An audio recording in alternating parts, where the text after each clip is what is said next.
So, Sony is buying Kadokawa. This is legitimately some of the worst news I think I have seen all year long. And a lot of people are freaking out about it. Though, is Chibi here exaggerating? Honestly, no, not really. If this does go through, the anime industry is kinda fucked. That's if the deal goes through, however. First, I should introduce myself though. I'm Xenosaiyan, and while I'm primarily an economics student, I'm also a law student about to go to law school. Essentially, economics major, pre-law minor, full-time yapper. Funnily enough, this exact situation incorporates all three of my talents. And while I've seen multiple videos explain how this acquisition would be bad, I've not seen any yet that actually describes if it can realistically happen or not. No hate to any of the creators listed, of course. I know both law and economics knowledge isn't exactly the type of passing knowledge a normal person would have. So, what's the answer? Will Sony be able to acquire Kadokawa? Maybe. And I know that's not exactly the answer you want to hear, but we should prepare ourselves for the fact it possibly can. However, it can also possibly not, which means it's time to break it down. I'll break down this video into 5 parts. First is understanding the players. It's like a game of Pokemon. If you don't know what you're facing, you can get through it, but it'll be much more difficult. Second is the monopoly concern. How much would this actually matter? After all, if this barely affects the actual industry, then nobody should really care. Third is the legal hurdles. If Sony does want to acquire Kadokawa, what would be the difficulties? Essentially laws or acts or something that would stand in their way. Fourth is the legal application. Because it doesn't matter much if all the law I've read on American law doesn't even matter since both are Japanese companies. Finally is the conclusion. Basically, if you don't care about the rest of the video and just want the answer, you can just skip to this part. Trust me, I won't be offended. Alright, so first is understanding the players. I think everyone knows who Sony is, but essentially Sony is a huge Japanese multinational technology corporation. What's more important is what Sony actually owns. Sony is a massive player in entertainment, owning PlayStation, Funimation, Crunchyroll, and Aniplex. I'll assume you know what PlayStation is for now, so I'll go ahead and break down the other 3, starting with Funimation. Ever since 1994, about a decade before I was born, sorry to my older followers if that hit you in the chest, Funimation has been a major distributor of anime. You'll probably know them from some of the series they brought to the West. Not too popular, only stuff like Attack on Titan, My Hero Academia, One Piece, Dragon Ball Z. So yeah, safe to say they're a massive distributor of dubbed anime. And they were acquired by Sony back in 2017 for $143 million.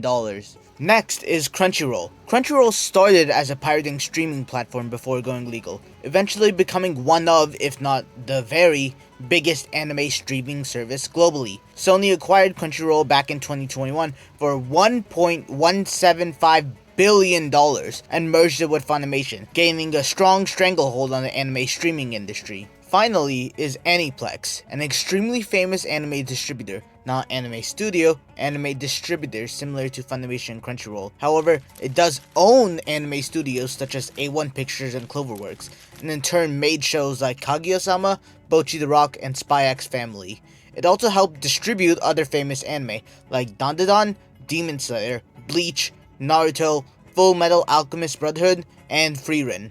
So yeah, massive list under their belt, and I only said a few of their shows. That's not even including their control over Fate Grand Order, a gacha game that reportedly grossed them $1.8 billion in revenue in just 2018 by itself. Even one of these would be impressive, but together they control a significant portion of anime distribution outside of Japan, from licensing to dubbing to streaming. This essentially gives Sony a lot of control over what anime content reaches international audiences and how it would be delivered. However, notice that the progress bar I left before is still not complete. That's where the second player comes in. The second player here is Kadokawa, who Sony is trying to buy. Similar to Sony, it's not the company itself, but the businesses they own and control that matters the most. And considering they're essentially a giant in the Japanese media industry, that's more than you might think.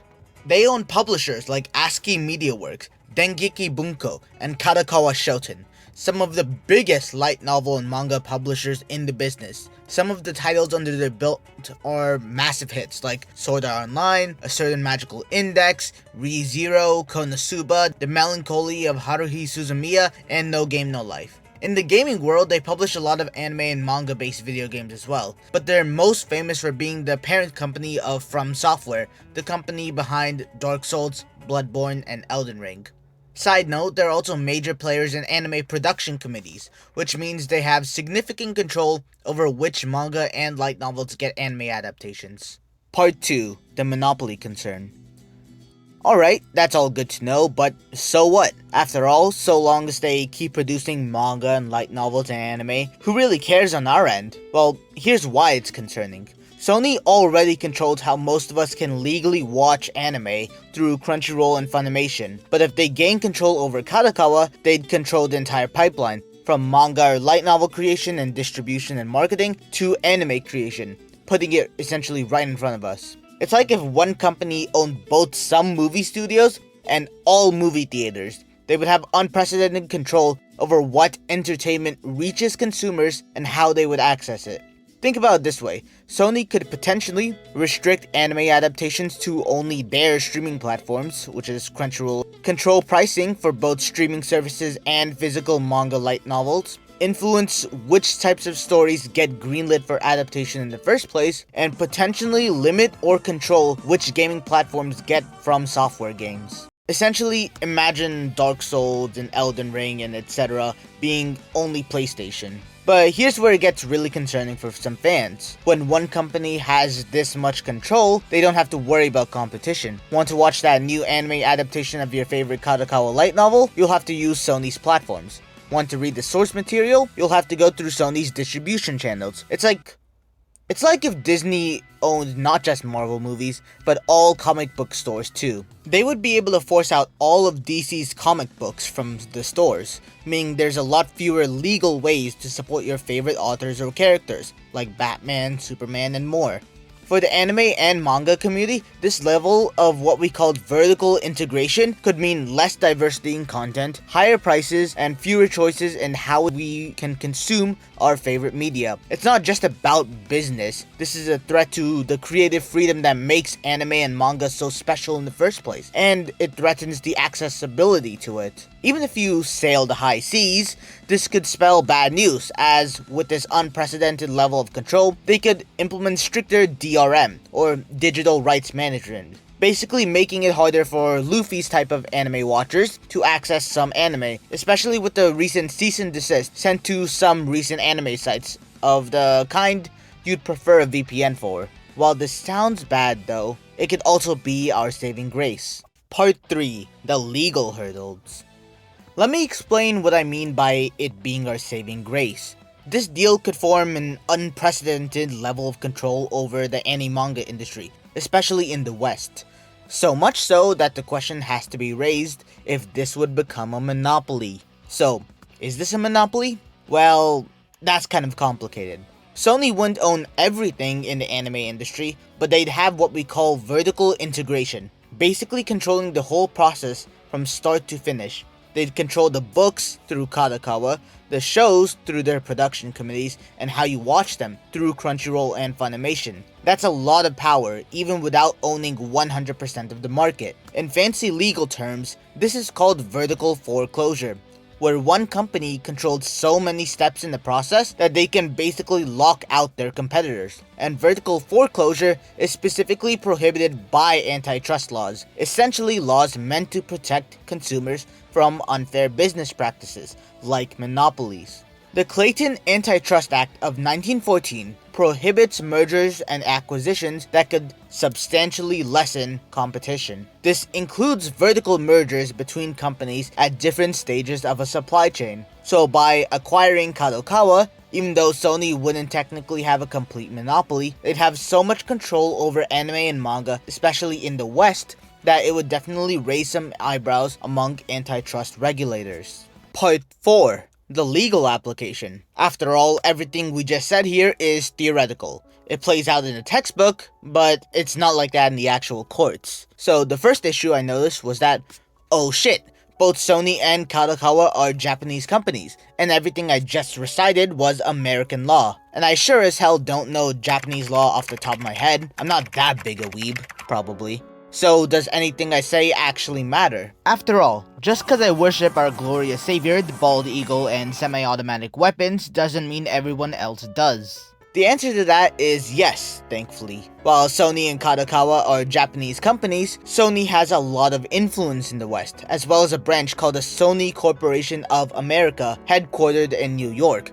This means Sony is subject to American laws, especially antitrust laws, which could prevent them from actually making this acquisition, especially if it hurts an American industry like the American anime and manga sect. There was some worry that because of the rumor that Kadokawa was the one who approached Sony for this prospective acquisition and not the other way around, but it doesn't really matter much who approached who. Antitrust laws focus on the impact of the acquisition, not actually if Sony approached Kadokawa or if Kadokawa approached Sony. The only reason this could matter is if Kadokawa tries to argue a failing firm defense. In the case that if a company, in this case Sony, doesn't acquire Kadokawa, they could go bankrupt. However, just from a cursory look at Kadokawa's stock in the past year, it seems to be healthily improving, so that defense is impossible.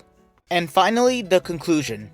If you just skipped here to get to the good parts, I'll quickly summarize everything for you. Yes, Sony acquiring Kadokawa is very threatening to the industry, at least the Western industry of anime and manga, since I don't want to assume to know the Japanese industry as much as I do the Western side. But because it's so threatening, it might be against the Clayton Antitrust Act of 1914, as well as other anti-monopoly based laws, in which case the acquisition wouldn't be legally allowed. Thank you for watching till the end. Please comment if you think this is helpful. This is the first of these types of videos I've ever made, and it was honestly a lot of work. So I'd love to see if you guys like it or not. If I could have reviewed some parts better, if I left too many details out, or made it too confusing, and so on. And in the words of Etika, please have yourself a damn good one.